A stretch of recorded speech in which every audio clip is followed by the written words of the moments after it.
Gostaria de convidar o professor Dr. Miguel Mitti Neto, diretor científico da Brela, assessor científico do Grupo Fleury, pesquisador associado do Centro de Estudo do Genoma Humano da USP, para falar sobre a genética da ELA e as novas fronteiras, e também sobre células-tronco, aplicações e realizações.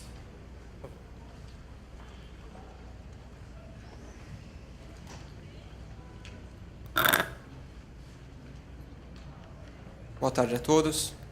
Novamente, gostaria de agradecer a presença de todos no simpósio. E a incumbência aqui não é nada simples falar de dois assuntos que despertam bastante interesse. Primeiro, a respeito da genética e todas as alterações e novidades que nós temos visto por aí na mídia. E sobre células-tronco, um dos assuntos mais debatidos e discutidos não só no mundo acadêmico, mas também na mídia. Bom, nós falamos várias vezes no simpósio, são duas formas que se apresentam a ela, a forma esporádica e a forma familiar, e é essa forma familiar que nós vamos discutir agora. E aqui, o que nós temos de destaque são as novas metodologias de se fazer a identificação de genes, o que durante vários anos teve como base um mapeamento de regiões que eram segregadas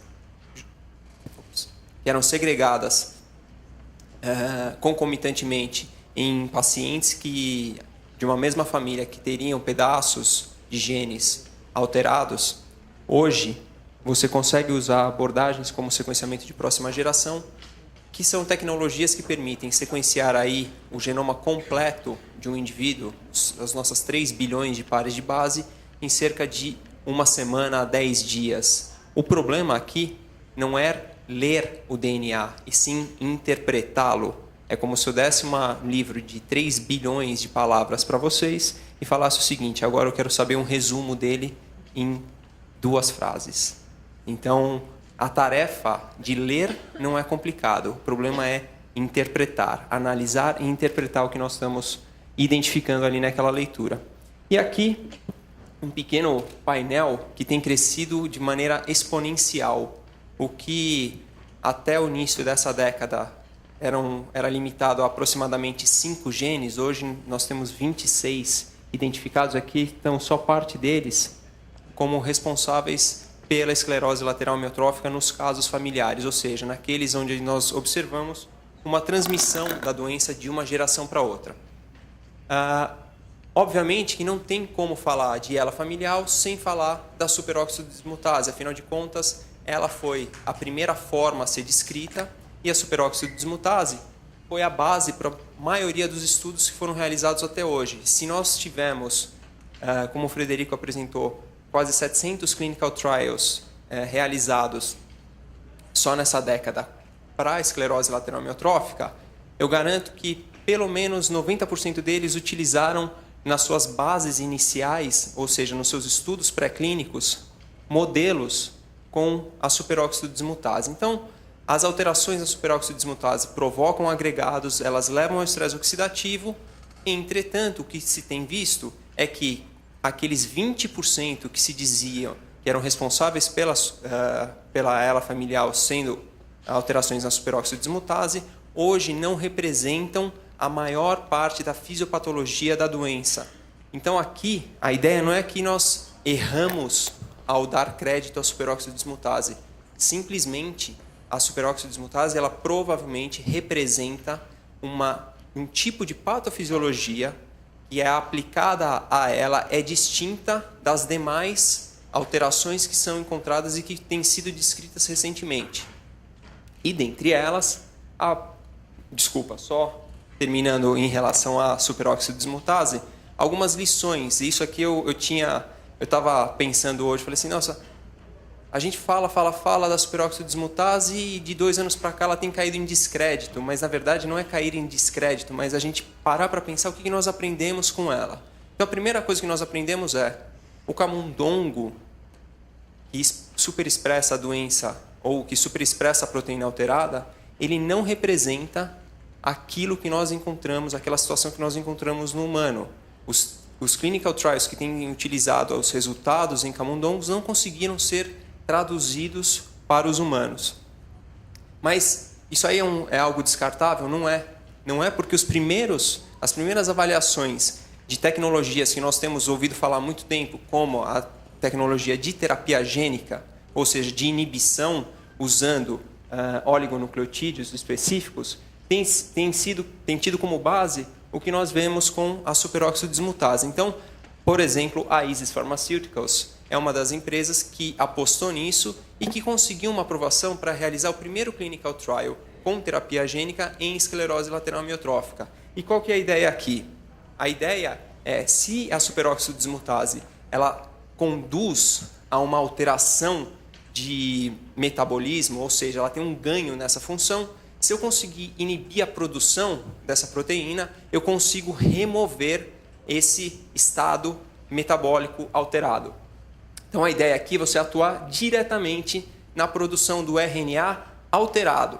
A ideia dos oligonucleotídeos antisense são de combater especificamente aquele alelo que é alterado. Então, nosso resultado e a nossa conclusão é de que, ora, a superóxido dismutase não é de se jogar fora. Afinal de contas, se eu consigo um clinical trial que tem sucesso com esse tipo de abordagem e eu conseguir olhar para outras formas da doença que possam usar o mesmo tipo de tecnologia, mas não necessariamente aplicado a SOD, mas, por exemplo, aplicado a TDP, eu tenho como ter sucesso em outras formas da doença. Eu posso, então, personalizar esse tratamento, como o Frederico falou anteriormente. E a TDP tem uma singularidade. Por quê? Ela foi inicialmente descrita como sendo uma proteína presente em agregados de demência frontotemporal, que tem sido um espectro hoje daquelas avaliações clínicas observadas nos pacientes com ela. Então, a primeira identificação da TDP foi nesses agregados de demência frontotemporal e só em 2006 é que ela foi linkada especificamente à esclerose lateral amiotrófica. Vários dos pacientes com alteração na TDP também apresentam a demência frontotemporal. E aqui o que chama a atenção para nós é que essas inclusões que são encontradas de TDP não estão limitadas apenas a essas doenças do neurônio motor. Algumas outras doenças também neurodegenerativas também apresentam esse tipo de alteração.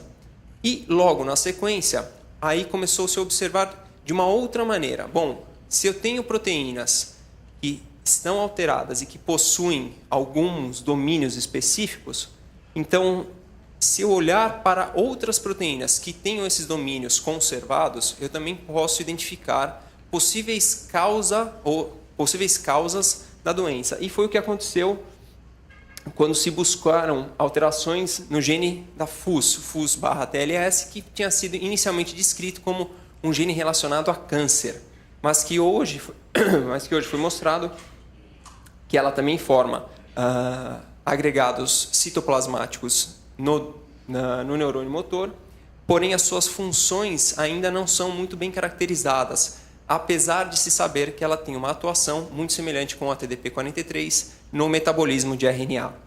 Seguindo essa linha, o grande hit do momento foi a descoberta das expansões nesse gene que é o C9orf72, e que foi identificado inicialmente, ele já tinha sido mapeado há mais de 10 anos, mas ninguém conseguia achar a alteração. A mesma coisa que eu dizer o seguinte, olha, eu sei que tem um assassino de aluguel no bairro lá da Vila Mariana, mas eu não sei em que casa que ele está escondido. E há mais de 10 anos isso era buscado, até que se conseguiu identificar essa expansão, como aqui representada. E uma das grandes discussões hoje que tem sido levantadas sobre como fazer essa identificação de maneira segura. Por quê? Porque essa expansão ela é uma alteração distinta daquelas que já foram descritas na ELA. Ela é uma expansão, ou seja, você pode ter ganhos de repetições de 6 nucleotídeos que vão variar aí de 60 até mais de 1000. E esse tipo de expansão ele pode não ser detectável pelas nossas ferramentas de avaliação molecular. É esse tipo de diagnóstico molecular que tem sido muito discutido se nós teríamos que fazer uma avaliação especificamente, não apenas no sangue, mas em diversos tecidos. Por quê? Porque essa expansão ela é instável a depender do tecido. Ou seja, talvez, quando isso aqui aconteça no neurônio motor, ele provoque uma instabilidade maior nessa célula e isso provoque a sua morte, essa maior suscetibilidade do neurônio a esse tipo de expansão.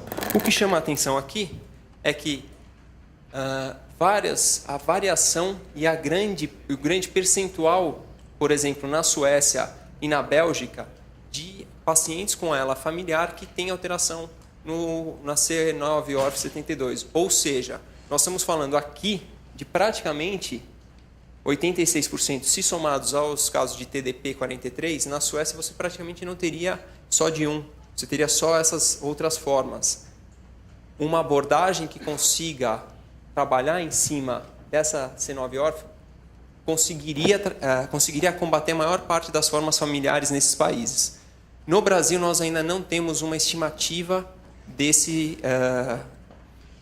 do número de indivíduos com essa expansão.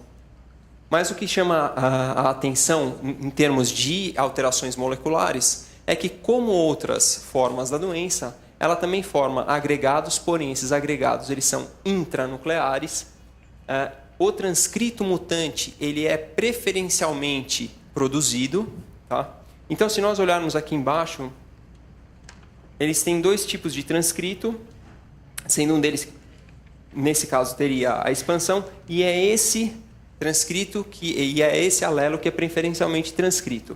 Além disso, existe uma interação com a TDP-43 via essa outra proteína, HNRP-A1, o que coloca o produto gênico da C9orf como um participante do metabolismo de RNA. E aí esse escopo da ELA passa a ser transferido do que era inicialmente pensado apenas como um estresse oxidativo, torna-se, então, um escopo de metabolismo de RNA, porque eu tenho diversas proteínas linkadas a esse metabolismo, e se eu conseguir trabalhar nesse metabolismo, eu provavelmente consigo ter uma melhora em relação a isso. E, falando sobre esses aspectos de identificação de genes por técnicas de sequenciamento massivo, esse é o exemplo mais recente da Matrin3, que foi identificado por uma parceria enorme de diversos centros europeus e americanos, onde essa proteína, o gene da Matrin3 foi identificado como um causador da ELA em 6 famílias, sendo que ele, ao ser avaliado, mostrou também a formação de agregados e uma interação com a TDP-43. Ou seja, tenho mais um gene, mais um produto gênico que tem interação com uma proteína relacionada à transcrição e à estabilidade do RNA. Uma das formas que nós temos aqui, que é uma das mais comuns aqui no Brasil, que é a forma da ELA8, que foi mapeada inicialmente em 2004, e que hoje nós temos aí mais de 400 relatos da família e mais de 130 portadores confirmados com a doença. O que chama a atenção para nós é que essa doença ela teria, essa forma dela tem um haplótipo comum, cerca de 500 anos atrás, ou seja, a nossa hipótese é de que isso foi trazido através de um colonizador português e o alelo mutado foi transmitido de uma geração para outra, e chama a atenção o fato de nós identificarmos 3 fenótipos distintos, de uma ELA bem clássica, uma forma de ELA atípica com uma progressão muito lenta e uma forma de atrofia espinhal progressiva. Recentemente, o que tem se mostrado é que a ELA8 não está restrita apenas ao Brasil, com relatos da mesma mutação sendo originada no Japão, porém a avaliação de haplótipo não foi feita, uma alteração na Alemanha da mesma mutação. E aqui nós fizemos a avaliação de haplótipo e mostramos que a origem dessas duas mutações é distinta, o que sugere que essa posição 56 ela é um hotspot, ou seja, um sítio onde você tem uma maior probabilidade de gerar mutação. E na Alemanha e na Holanda, onde foram identificados outras 2 alterações, sendo que na Holanda, além da alteração na VAP-B, o paciente também possuía uma expansão na C9orf. Ou seja, aqui nós começamos a trabalhar com o espectro de uma doença multigênica. Eu tenho mais de um gene sendo relacionado à doença e o mesmo fenótipo sendo levado à mesma alteração. Bom, só para fechar essa parte de descrição de novos genes ou genes antigos, mas com novas funções, aqui um gene relacionado à ataxia espinocerebelar, que quando você tem aumento, ou seja, expansão de mais de 34 nucleotídeos, você tem a apresentação de uma ataxia espinocerebelar, mas o que foi mostrado por esse grupo americano é que a pré-mutação, ou seja, a mutação, uma expansão de instabilidade, ela estaria presente em 4 a 4,7% dos pacientes com ela esporádica. Ou seja, existem pacientes com ela esporádico que teriam essa expansão e isso provocaria uma maior suscetibilidade à doença. O que chama a atenção é que essa expansão, quando avaliada no contexto celular, ela também tem uma interação com a TDP43.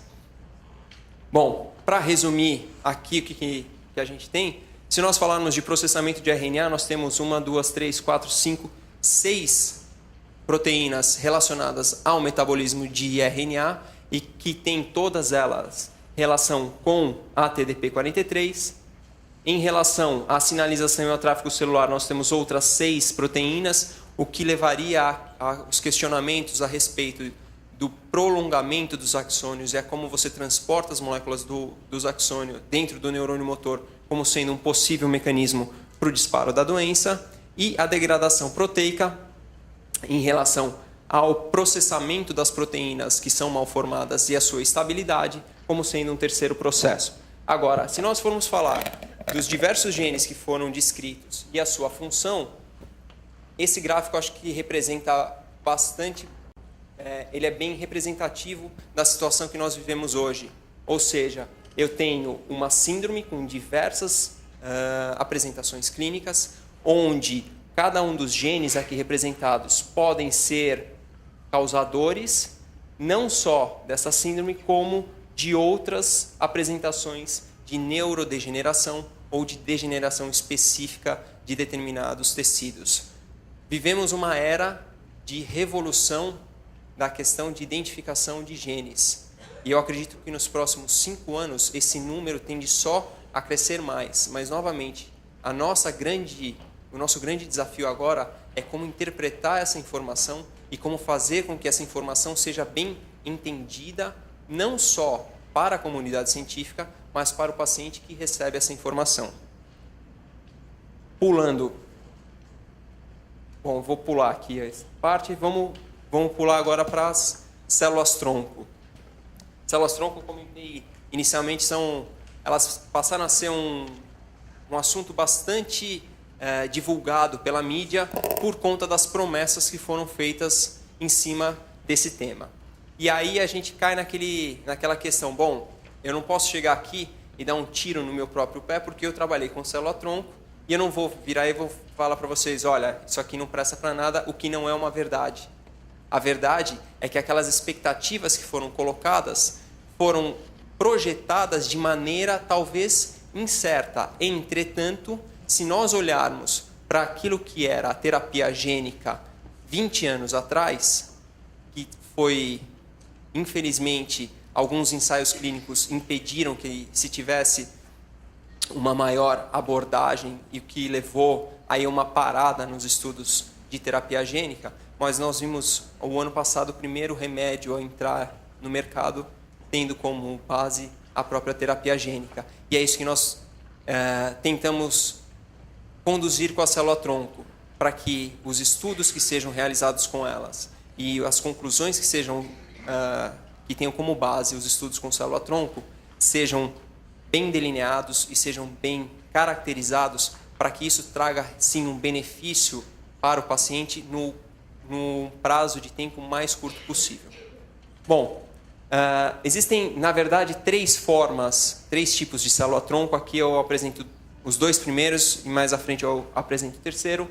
As células-tronco embrionárias e as células-tronco adultas. As embrionárias elas são encontradas entre o quarto e quinto dia do blastocisto e elas são capazes de formar quaisquer dos tecidos originados da endoderme, mesoderme e ectoderme. As células-tronco adultas elas têm um maior comprometimento com o tecido final e, nesse caso, elas têm uma menor plasticidade, ou seja, eu não consigo fazer com que uma célula da mesoderme se torne um neurônio, apesar de alguns autores tentarem representar isso, mas a caracterização disso nunca foi muito bem feita.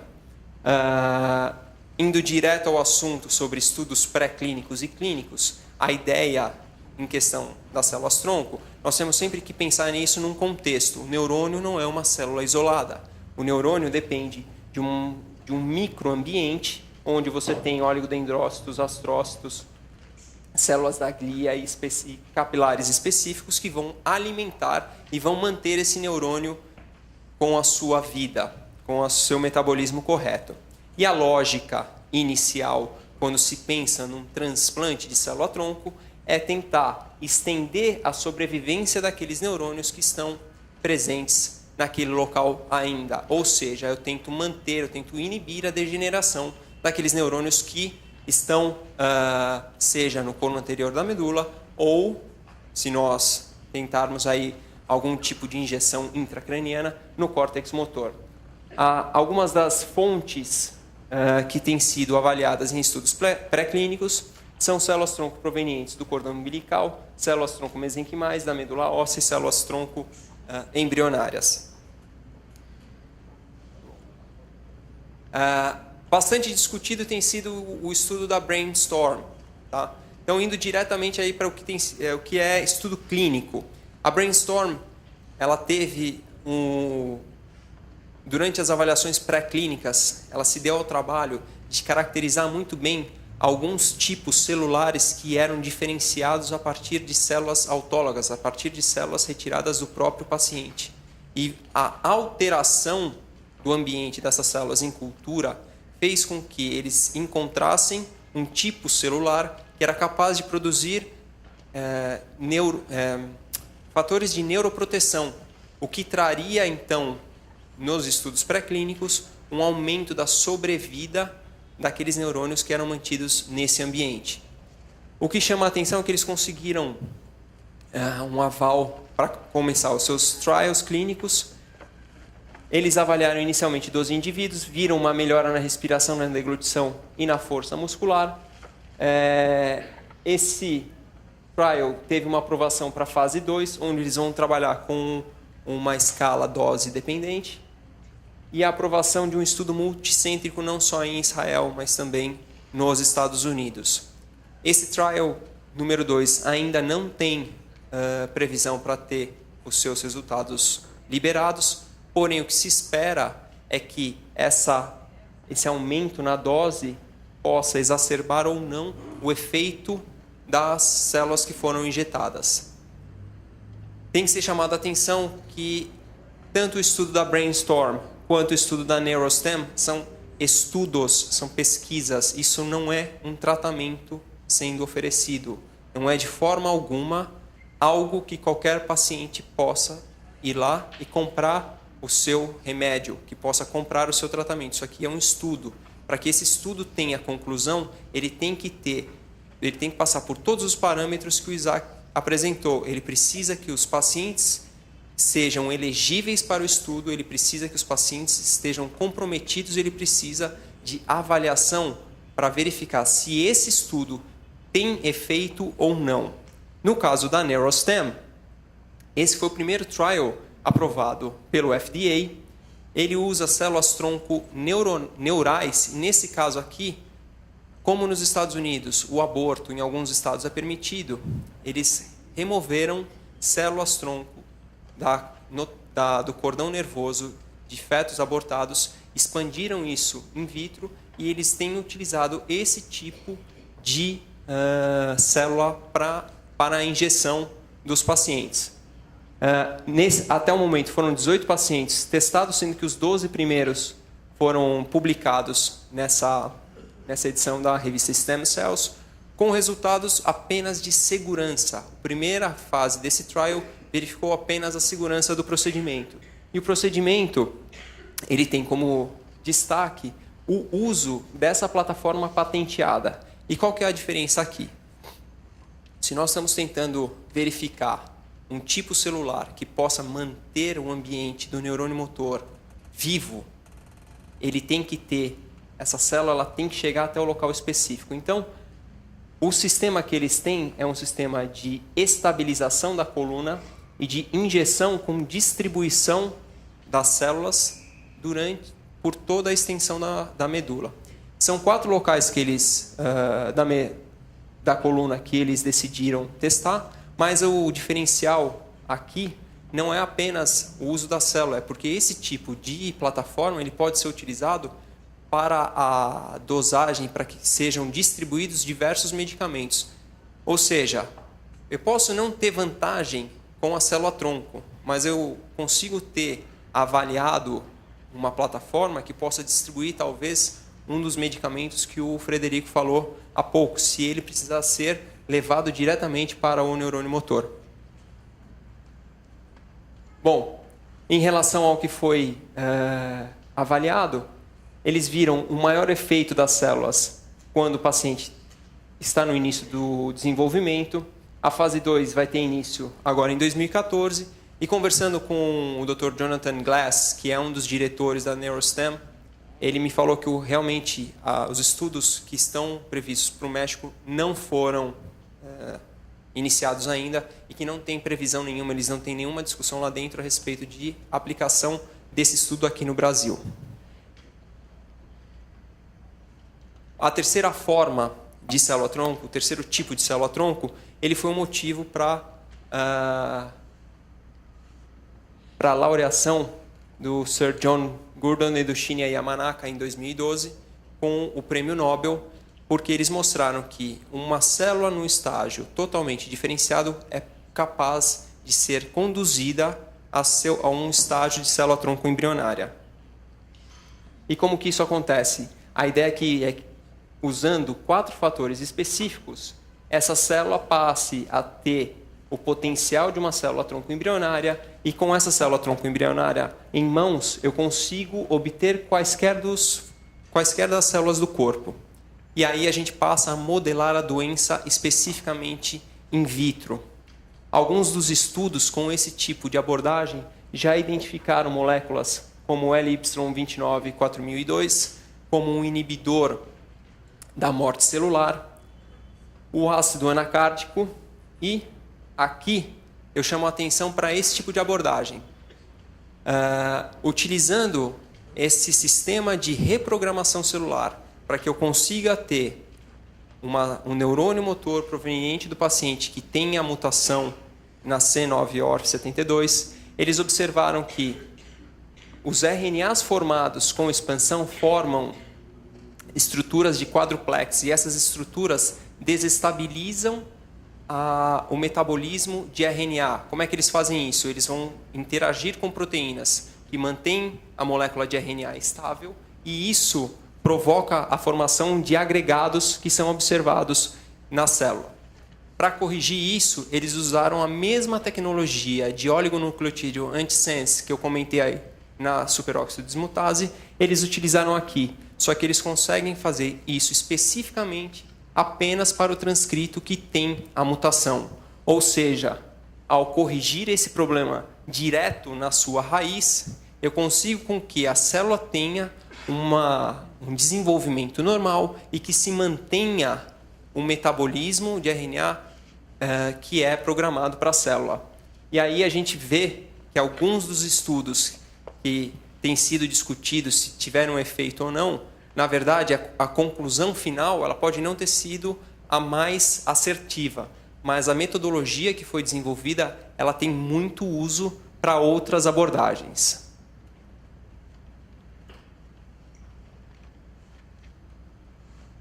Bom, como foi discutido já várias vezes, ela tem uma grande variabilidade E talvez o uso desse tipo de abordagem de reprogramação celular possa trazer essa personalização da medicina para o paciente com ela, onde para cada paciente seria possível realizar a formação de uma célula pluripotente e dali o seu neurônio motor e testar diversas drogas em cima dessa avaliação, definir qual seria a melhor forma de abordar esse paciente específico. Bom, só para resumir, então, em relação às células-tronco, nós temos diversas linhagens sendo avaliadas para diferentes propósitos e os testes hoje são apenas de segurança da injeção das células, do número de células, da forma como essas células são cultivadas antes de serem aplicadas. Os ganhos não estão limitados apenas à injeção direta da célula-tronco. O conhecimento que nós obtivemos com o estudo das células-tronco puramente in vitro fez com que diversos dos compostos pudessem ser identificados como possíveis compostos aplicáveis à doença. Então, não é apenas a injeção direta da célula-tronco que é algo benéfico, mas sim o seu estudo para que eu consiga ter uma identificação de novas formas de tratamento. O que leva também ao aumento no screening de novos compostos. Queria agradecer a atenção de vocês